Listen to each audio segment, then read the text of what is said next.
Chapter 3 The Knights of the Round Table.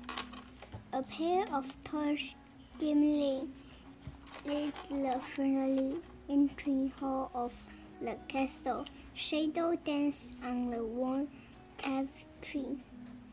"Wait here," said Morgan. "I will tell the king of your rival." She had through the huge stone archway that led to the great hall. "Let's begin," Annie said to Jack. Jack pushed his glass into place.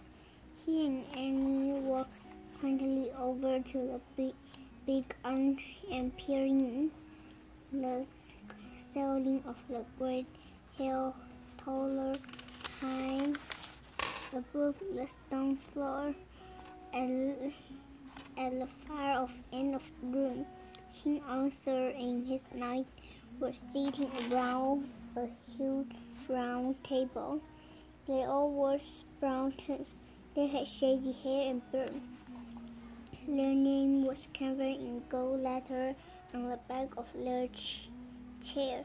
"The Knight of the Round Table," whispered Jack. Morgan was talking to King Arthur. Beside the king sat a woman in plain grey robe. She had flossing and brown curly hair. "Queen Gardner," whispered, and Morgan left the king, and Jack and Annie moved quick back into the shadows. At a moment later, Morgan appeared. "I told the king that two special friends of his had just arrived," she said. "Come with me." As they walked with Morgan through the great hall, Jack shuddered. The whole room was darkly and damp. There was no fire in the fireplace. The stone floor was so cold that Jack could feel the chill through his knickers. They stopped near the round table. King Arthur stared at them with his piercing grey eyes, glinting from Frog Creek. Annie said to King and Queen. Annie bowed, and Jack bowed too. The Queen smiled, but the King Arthur did not.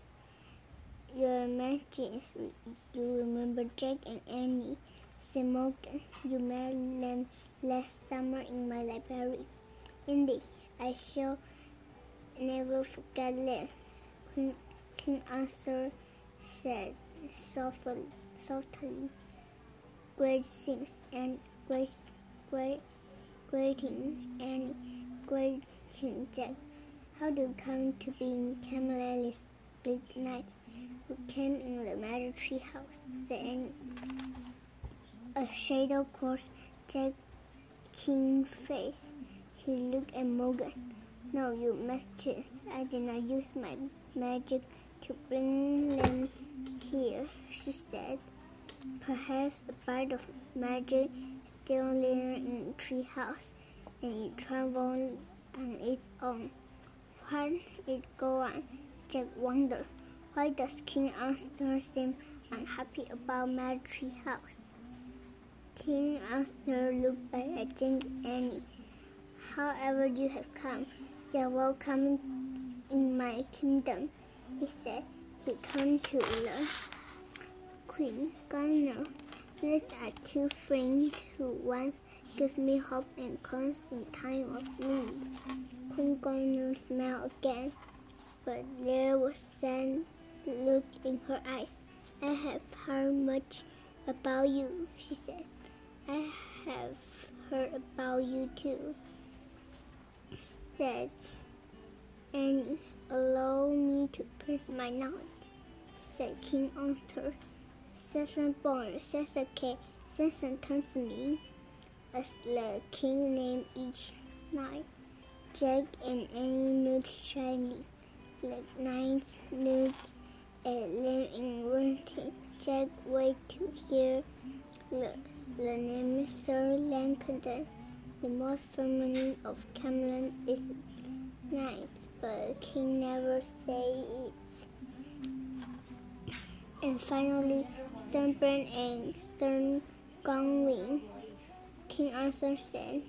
The king returned to 3 empty chairs at table, and the one said, 3 who are lost to us now. He said, lost how? Wonder Jack, you may sit at their place and join our dinner. King Arthur said, thank you, said Annie. Follow Morgan around the table. Jerry renamed her back of the 3 empty chairs. Sir Langton, Sir Glen and Sir Prince Comfort. Jack took off his backpack and sat down in Sir Lincoln's place. As he sat tall and trying the heavy wooden chair, Jack looked at the king and his knights. They were going made of bone and slim wine from heavy goblets. They ate without manner or delight. Jack really wanted to take notes. He reached into his pack under the table and pulled out his notebook and pencil. But before he could write a word, a surfing boy was more food. Jack quickly put his things away. The boy sat in a dense slab of beef and the strongest piece of bread in front of him. The food looked terrible, like much of a Christmas feast. Her, Annie said in a low voice.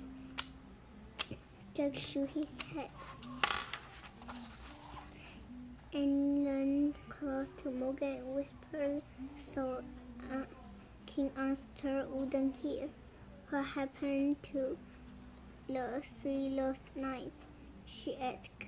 After Morgan Darwin cast his spell, the king snatched help from the magic of Camelot. Morgan said quietly.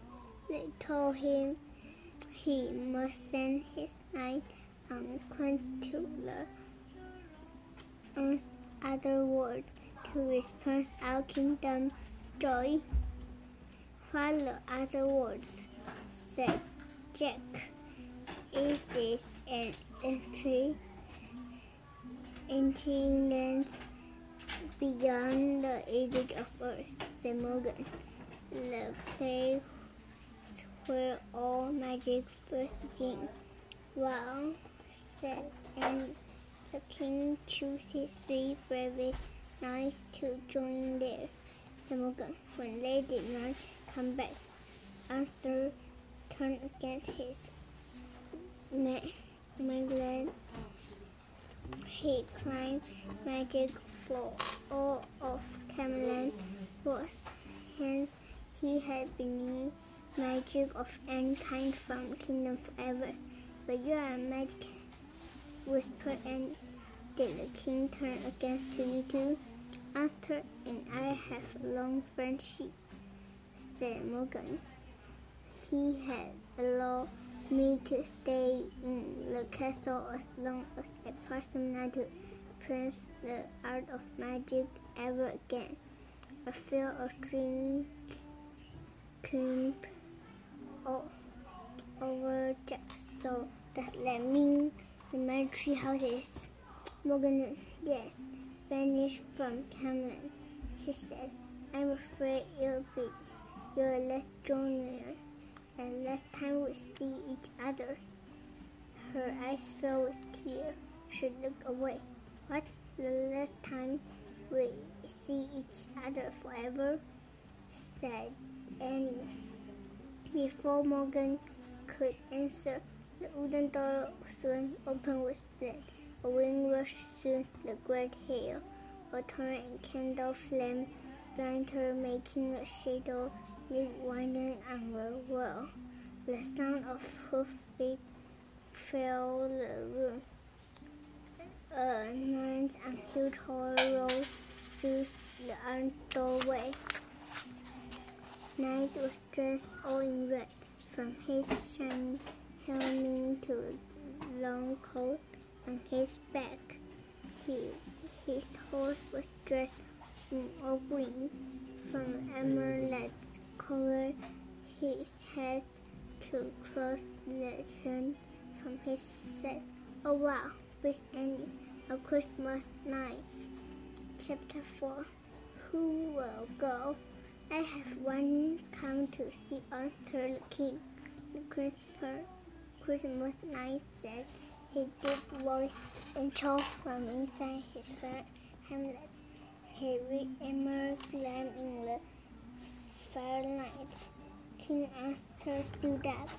He stared frontally at the knight, but he spoke in a clear, steady voice. I'm Arthur the King, he said. Who are you? The knight did answer Arthur's question. So you are the landing King Arthur of Camelot, he said in a much voice. And this must be the famous Knight of the Round Table. Yes, said King Arthur. And again I asked, who are you? The Christmas night still did not answer Arthur's question. The spell of that word had run Camelot of its joy, said Christmas night. Had it robbed you and your men of your coin as well? Yeah, that question our calling Jack King Arthur sang a long, angry voice. Camelot is dying. The Christmas night burned. Why has no one joined to the other world to express its joy? I have sent my best knights and sung a quest after they never returned. Then stand more staunch Christmas nights. No, shouted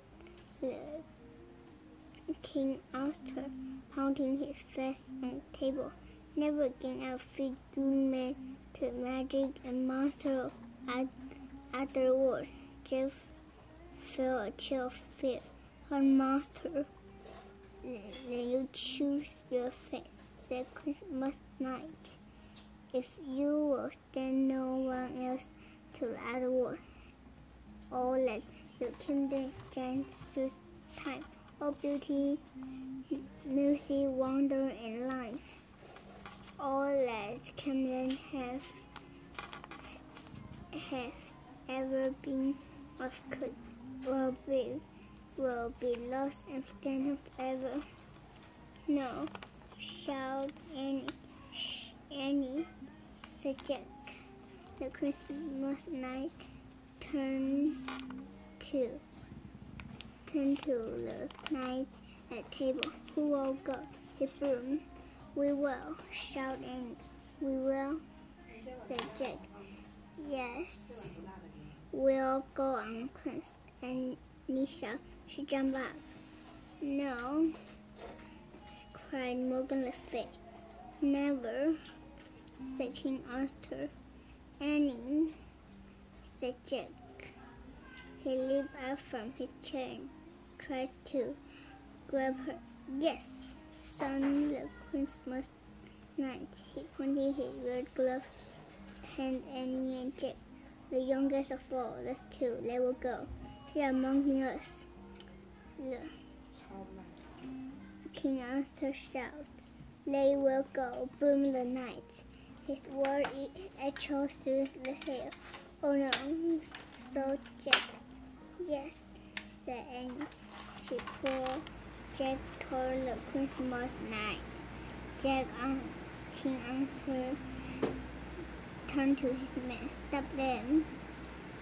Then 4 knights started to rush toward Jack and Annie. The Christmas knight raised his gloved hand high in the air against the room floor, dancing cries.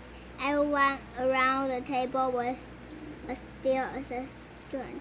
King Arthur looked like a student of a furious king.